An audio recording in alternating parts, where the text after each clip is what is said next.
الحمد لله نحمده ونصلي ونسلم على رسوله الكريم أما بعد فأعوذ بالله من الشيطان الرجيم بسم الله الرحمن الرحيم يا نساء النبي لستن كأحد من النساء أن اتقيتن أو كما قال صدق الله العظيم وصدق رسوله النبي الحبيب الأمين المتين الكريم ونحن على ذلك لمن الشاهدين والشاكرين والحمد لله رب العالمين.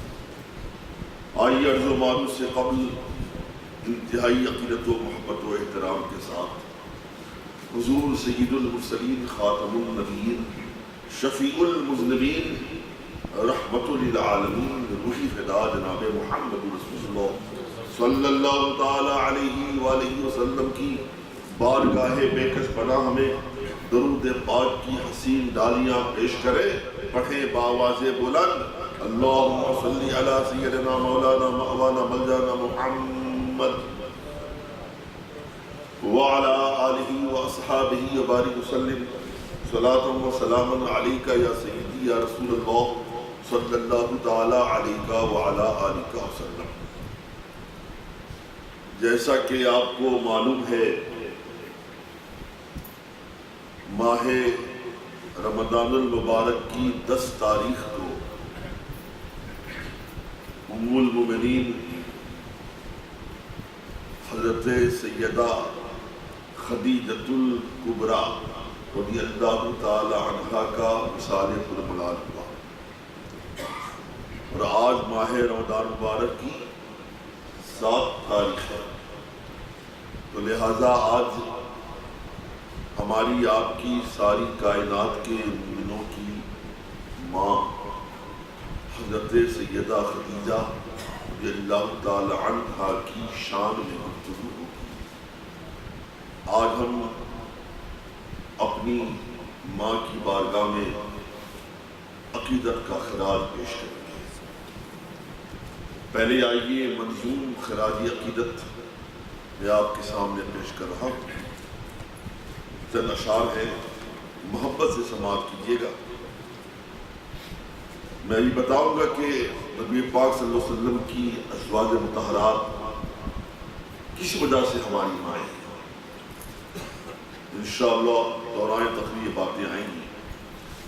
مطلع عرض کیا ہے کہ بہار باغ فضیلت خدیجۃ الکبریٰ، بہار باغ فضیلت خدیجۃ الکبریٰ، قرار شاہ رسالت خدیجۃ الکبریٰ، قرار شاہ رسالت خدیجۃ الکبریٰ. ہوئی وہ داخل اسلام قبل جملہ نساء. نساء کہتے ہیں عورتیں، یہ امراءتن کی جمع ہے نساء، خلاف قیاس جمع ہے. ہوئی وہ داخل اسلام قبل جملہ نساء، ہے ایسی نور سعادت خدیجۃ الکبریٰ، ہے وہ ایسی نور سعادت خدیجۃ الکبریٰ. نبی سے کی ہے یہ رغبت نکاح نواح. آپ نے خود نکاح میں رغبت کی، آپ نے خود نکاح کا پیغام بھیجا. ابھی بتاؤں گا انشاءاللہ. اور جو آپ نے تاریخ سا جملہ کہا تھا نبی پاک صلی اللہ علیہ وسلم کی بارگاہ میں، آج بھی حدیثوں نے اپنے سینے پہ محفوظ رکھا ہے. معلوم ہے نکاح کے بعد ایک بار ہماری ماں نے سیدہ نے رسول کائنات صلی اللہ علیہ وسلم کی بارگاہ میں عرض کی، یا رسول اللہ صلی اللہ علیہ وسلم انی راغب فیکا، میں خود ہی آپ طرف راغب ہوئی. اور مجھے بتاتی ہے، فرماتی ہے انی قد رغبت فیکا لحسن خلقک و صدق حدیثک. کہا کہ اللہ کے رسول جانے کتنے بڑے بڑے پیسے والوں کے صاحب ثروت کے پیغامات آئے میرے پاس، میں نے تو ٹھان لیا تھا اور نکاح نہیں کروں گی. 2 نکاح کیے میں نے، دونوں کا انتقال ہو گیا. اب نکاح نہیں کرنا ہے۔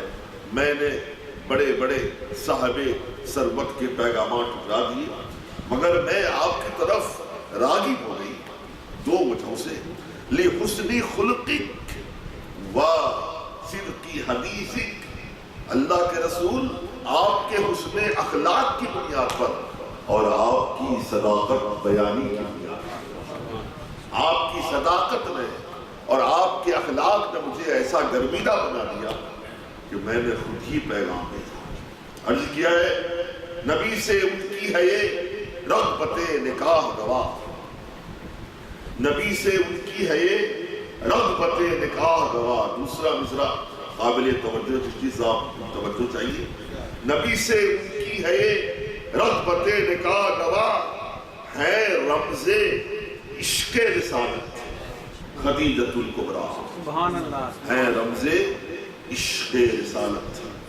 عرب میں شورا رہا ان کی بات بازی کا، دور ایام جہالیت میں بھی، ایام جاہلیت میں بھی، ایام جہالت و جاہلیت میں بھی، جہاں گناہ عام تھا، بدکاریاں عام تھی، سیدہ پورے عرب میں طاہرہ کے لقب سے جانی جاتی تھی۔ عرب میں شہرا رہا ان کی پاک بازی کا، اور دوسرا مثال دیکھیے گا، عرب میں شہرا رہا ان کی پاک بازی کا، اور ہے ایسی کعبہ سیرت خدیجۃ الکبریٰ، ہے ایسی کعبہ سیرت خدیجۃ الکبریٰ، اور نبی کی شانہ بشانہ رہی بوقت ستم، نبی کی شانہ بشانہ رہی وقت ستم، فصیل حق و صداقت خدیجۃ الکبریٰ، ہمیشہ کرتی رہی رشک ان پہ صدیقہ، عائشہ صدیقہ ہماری ماں، ہمیشہ کرتی رہی رشک ان پہ صدیقہ، نبی کی محور الفت خدیجۃ الکبریٰ۔ اور آخری شعر، یہ وہ حدیث کی ترجمانی ہے، حضرت ابن عباس کا قول مبارک ہے، اس کو حضرت امام نسائی نے بھی، حضرت امام ابو داؤد نے، دونوں نے اس حدیث کو نقل فرمایا ہے۔ حضرت ابن عباس کا قول ہے، وہ سنیے گا شعر کی روشنی میں، کھلایا جنتی انگور مصطفیٰ نے انہیں، کھلایا جنتی انگور مصطفیٰ نے انہیں، نوید گلشن جنت خدیجۃ الکبریٰ۔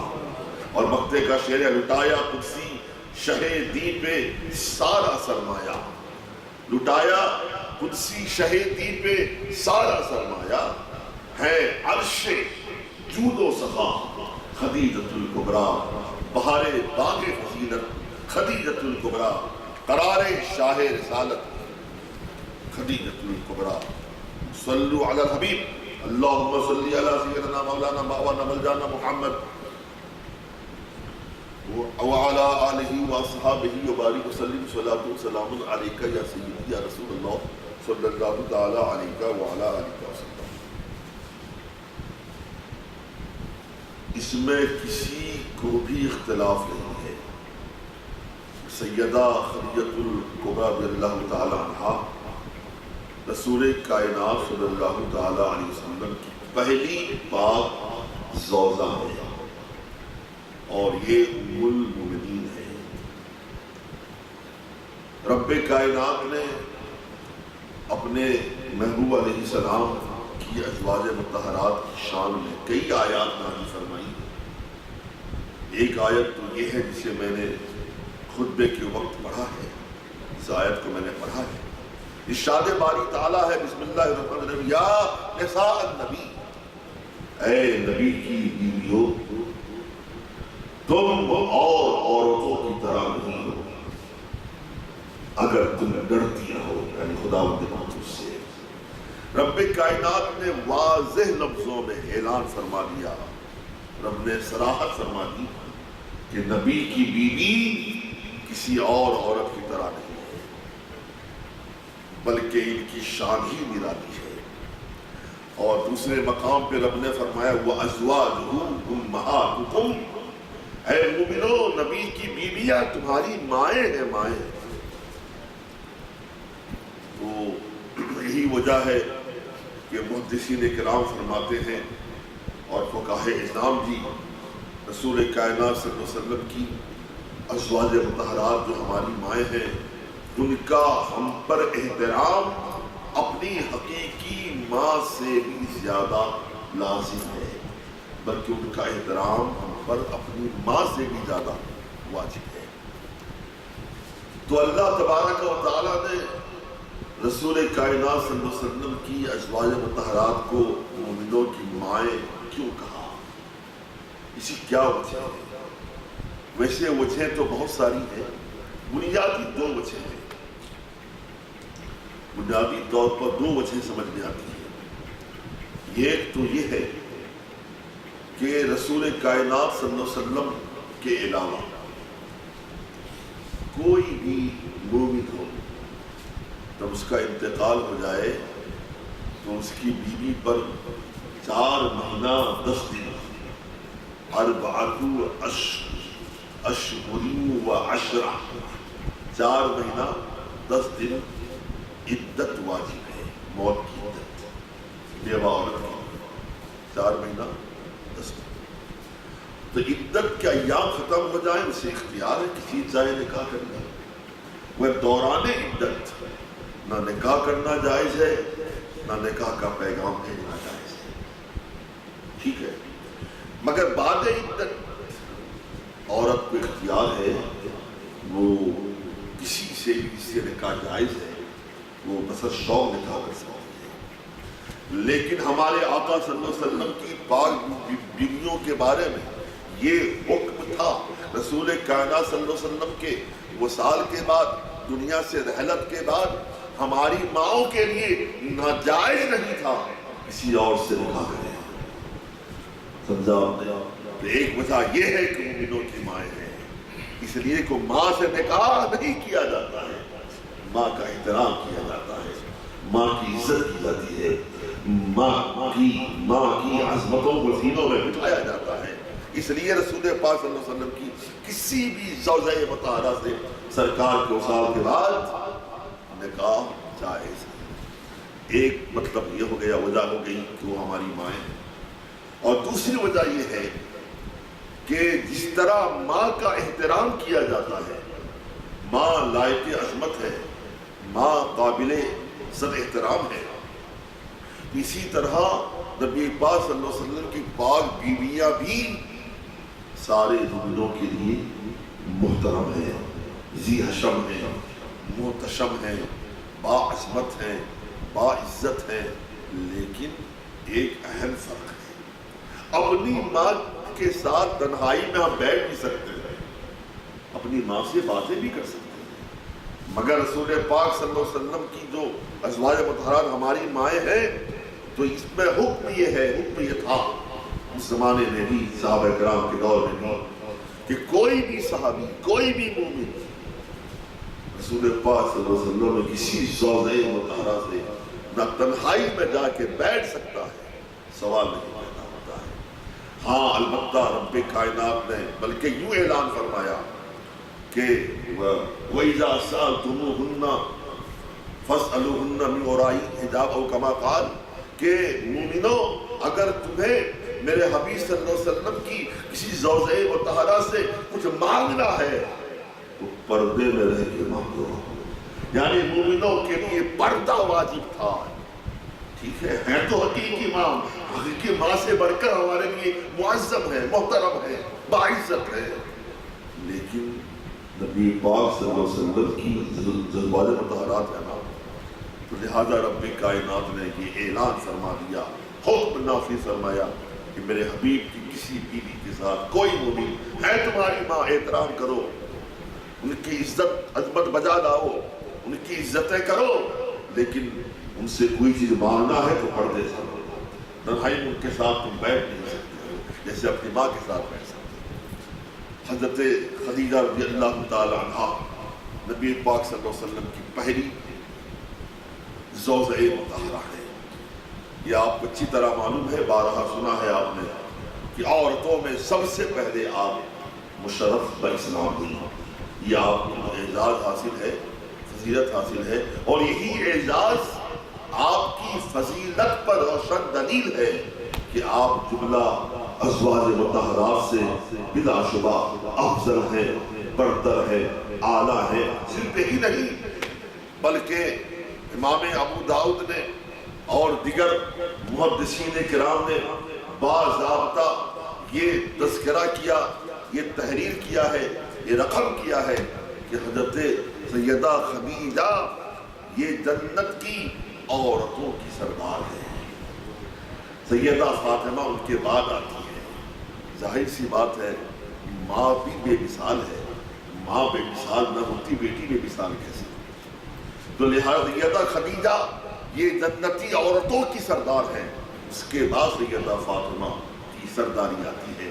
محترم سیدہ خدیجہ کبریٰ رضی اللہ تعالی عنہ کی پاک بازی پر اس سے بڑھ کے دلیل کیا ہوگی؟ جیسا کہ میں نے عرض کیا شعر کے اندر کہ ایام جاہلیت میں جب گناہ عام تھا، خرافات عام تھے، بدکاریاں عام تھیں، نیکیوں کا دور دور تک نشان نہیں ملا کرتا تھا، جہاں تہذیب ہو رہی تھی، جس زمانے میں تمدن آگے بڑھ رہا تھا، جس زمانے میں اخلاق سسک رہا تھا، جس زمانے میں شرافت و نجابت کا دن دہاڑے جنازہ نکل رہا تھا، جس زمانے میں اخلاق حسنہ کو پاؤں تلے روندا جا رہا تھا، جس زمانے میں عفت و پاک بازی کا سودا کیا جا رہا تھا، ایسے پرفتن، ایسے پرآشوب، ایسے سنگین، ایسے گناہ زدہ دور میں حضرت خدیجہ کے بارے میں سارے عرب کا اتفاق تھا کہ خویلد کی بیٹی خدیجہ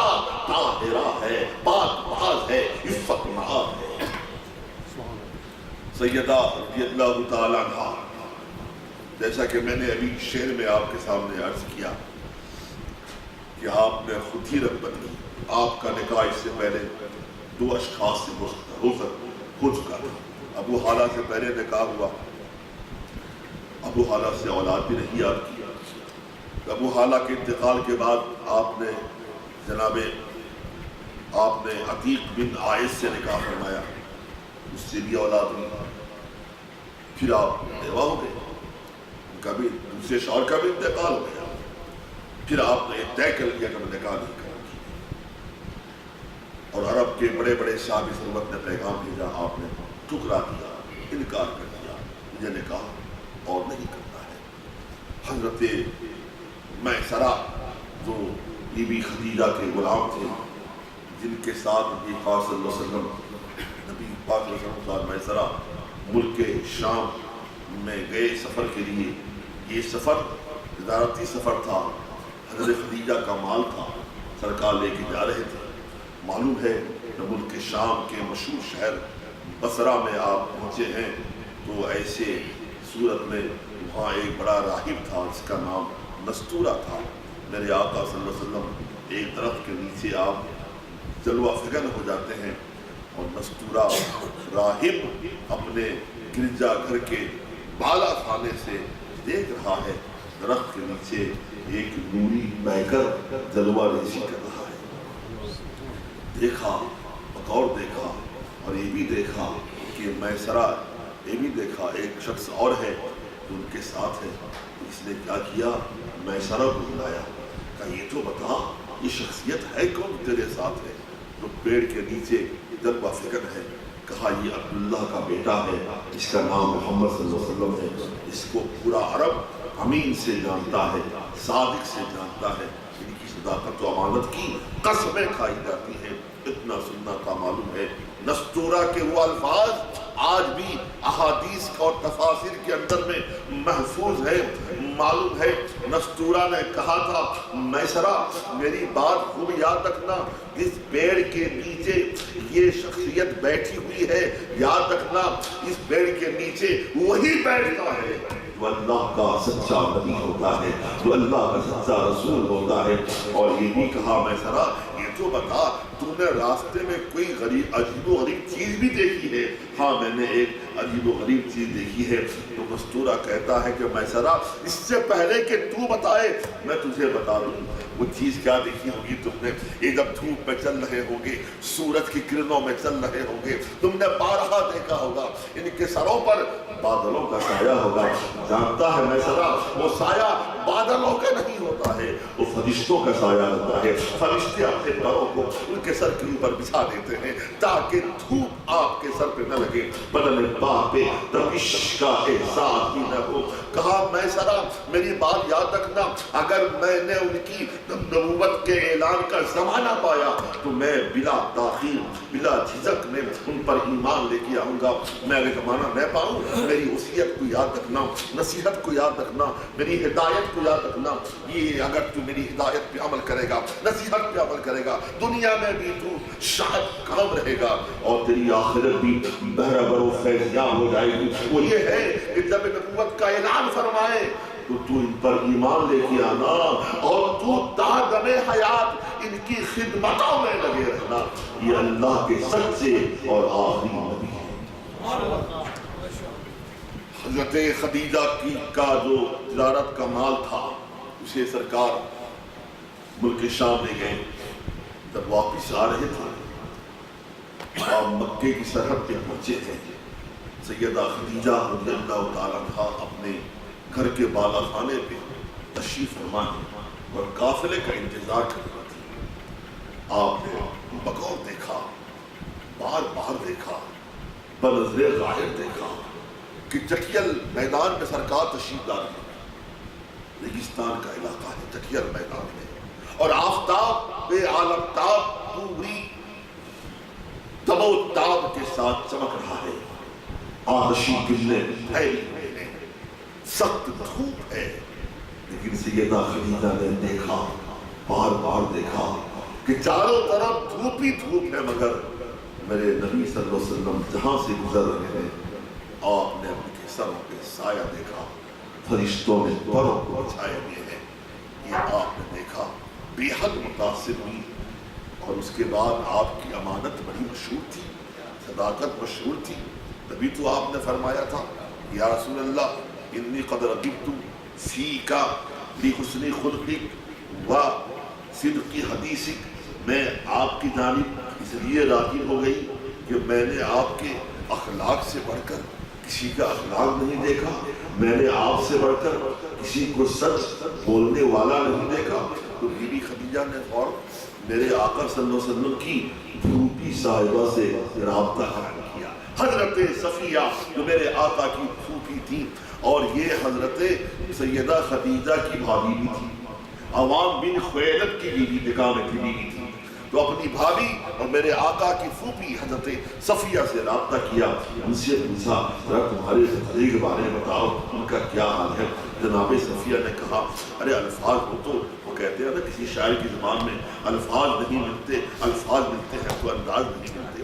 کہا کہ میں کیا بتاؤں ان کا دشمن بھی ان کا بدخواہ بھی ان کے خلاف ایک لفظ نہیں بول سکتا ہے. ان کی امانتیں مشہور ہیں صداقتیں مشہور ہیں حسن خلق مشہور ہے ان کی شرافت مشہور ہے ان کی نجابت مشہور ہے. ان کا احترام دشمن بھی کیا کرتا ہے. ان کی عظمت شان کے سامنے پورا عرب سربا خم ہے. میں تاریخ میں اپنے بھتیجے کی کیا تمہیں بتاؤں. سیدہ خدیجہ نے اس کے بعد فوراً جناب نفیسہ سے کہا نفیسہ دیر مت کر جا میرا پیغام محمد عربی صلی اللہ علیہ وسلم تک پہنچا دے. نکاح کا پیغام جناب نفیسہ پیغام لے کے آتی ہے اور میرے آقا صلی اللہ علیہ وسلم نے معلوم ہے اس پیغام کو سننے کے بعد میں اپنے چچاؤں کی بارگاہ میں رکھا بالخصوص ابو طالب کی بارگاہ میں رکھا.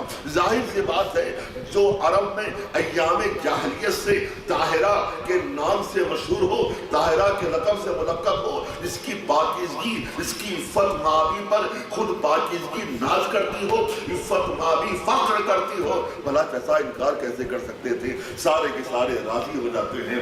اس کے بعد تاریخ سال نکاح ہوتا ہے. میں تاریخ سال اس لیے کہتا ہوں اور بڑھ کے بولنے دو.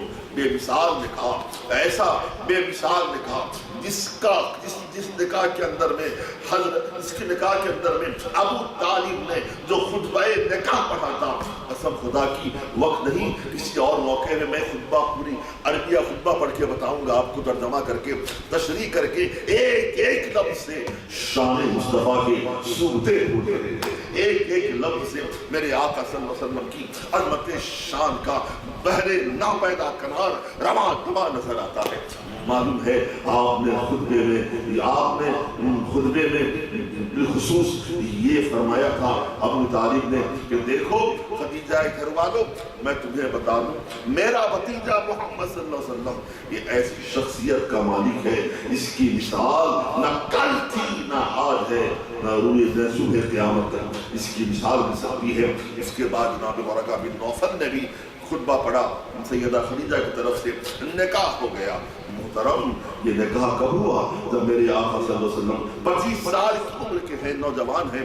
میں کہنا چاہتا ہوں جو آج کچھ لوگ اپنوں کا لبادہ اوڑھ کر بھی اور اغیار تو اغیار کہتے ہی رہتے ہیں, معاذ اللہ میرے آقا صلی اللہ علیہ وسلم پر اس قسم کی پھبتیاں کسی جاتی ہیں. آپ اتنے نکاح فرمائے, اتنے نکاح فرمائے, اتنے نکاح فرمائے, انہیں کیا بتاؤں. پہلی بات تو یہ ہے کہ میرے آقا صلی اللہ علیہ وسلم اگر 1000 نکاح فرماتے تو بھی کم تھا.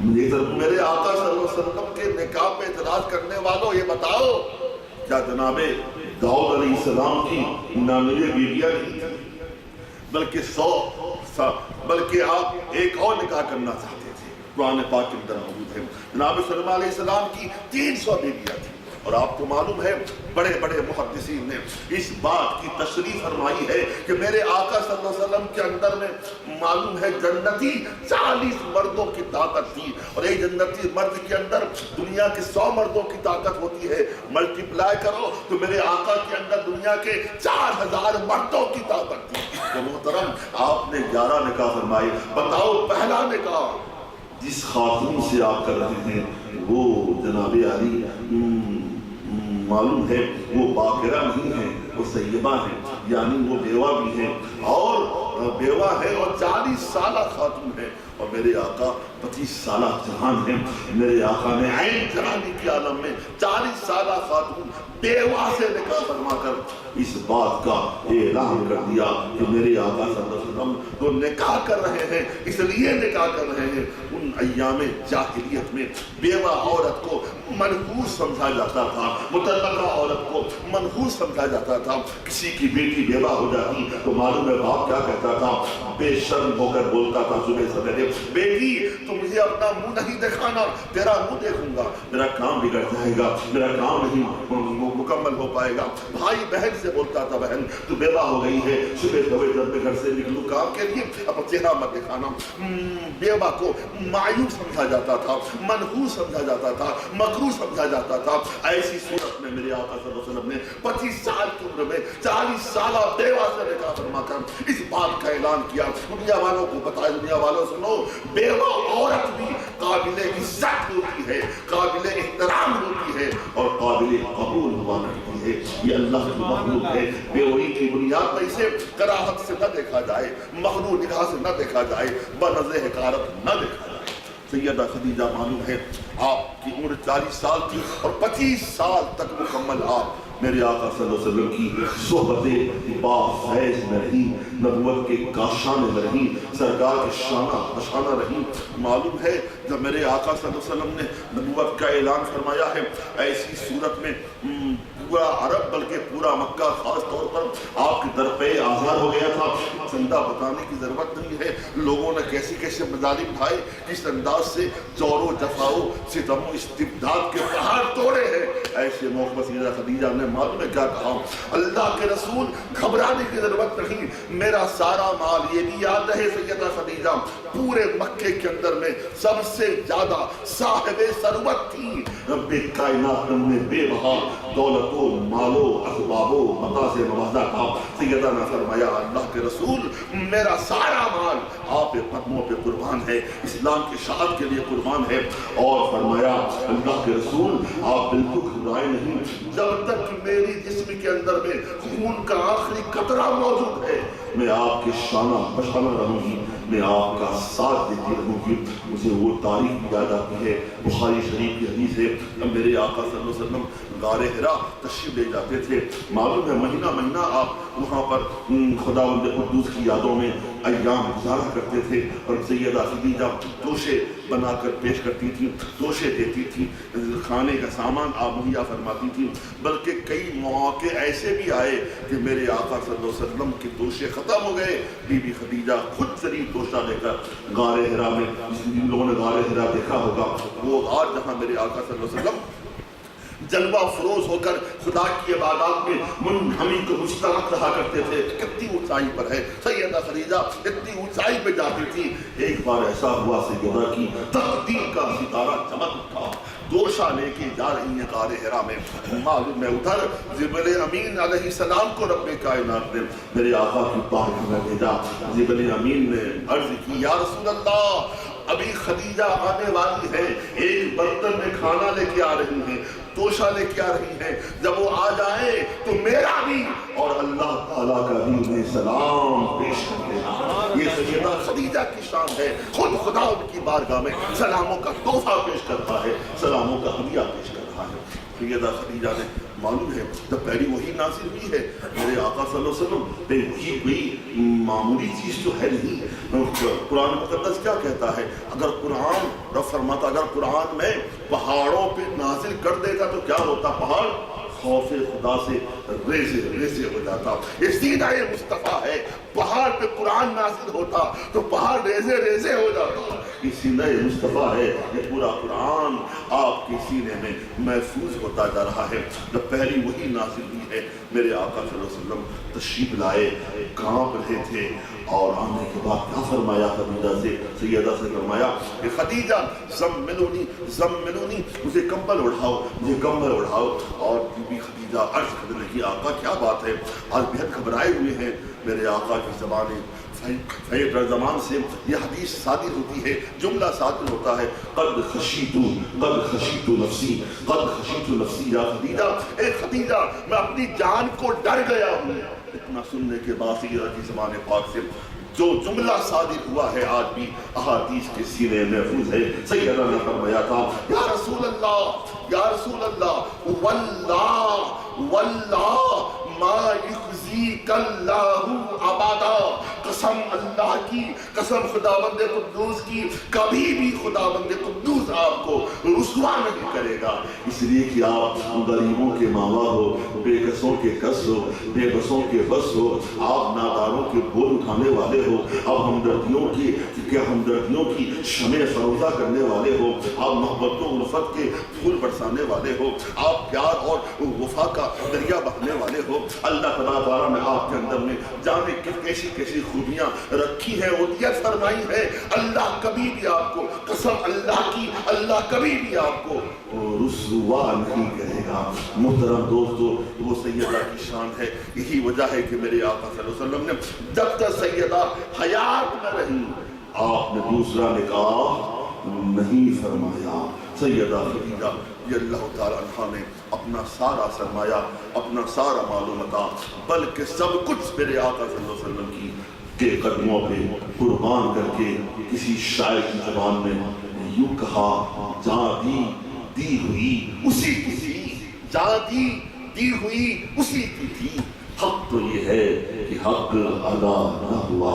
میرے آقا صلی اللہ علیہ وسلم نے سیدہ کی قربانیوں سے خوش ہو کر میرے آقا نے ایک بار جبریل امین سے فرمایا کہ نہیں، تم نے دیکھا کہ میری خدیجہ اسلام کے لیے قربان ہو گئی، سب کو قربان کر دیا ہے، میری طبیعت چاہتی ہے کہ کل معلوم ہے جب جبریل امین نے یہ خداوند قدوس کا فرمان پیش کیا تھا، اللہ کے رسول اللہ نے فرمایا ہے کہ خدیجہ سے آپ کہہ دیجئے کہ رب کائنات نے جنت کے اندر میں خدیجہ کے لیے ایک ایسا مخصوص موتی کا محل تیار کیا ہے، نہ وہاں شور و غل ہوگا، نہ وہاں ہنگامہ آرا یا رنگی، وہاں سکون ہی سکون ہوگا، وہاں تسکین کی دولتیں ہوگی، وہاں پر سکون ہی سکون ہوگا۔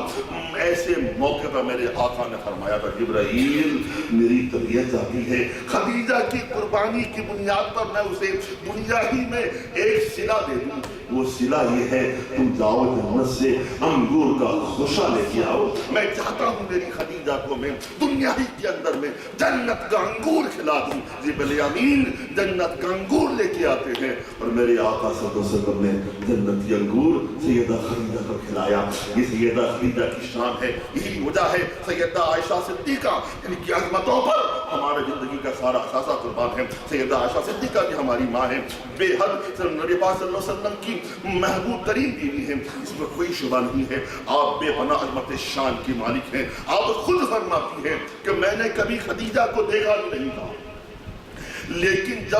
لیکن مجھے جتنا رشک ان سے آتا تھا کسی سے نہیں آتا تھا۔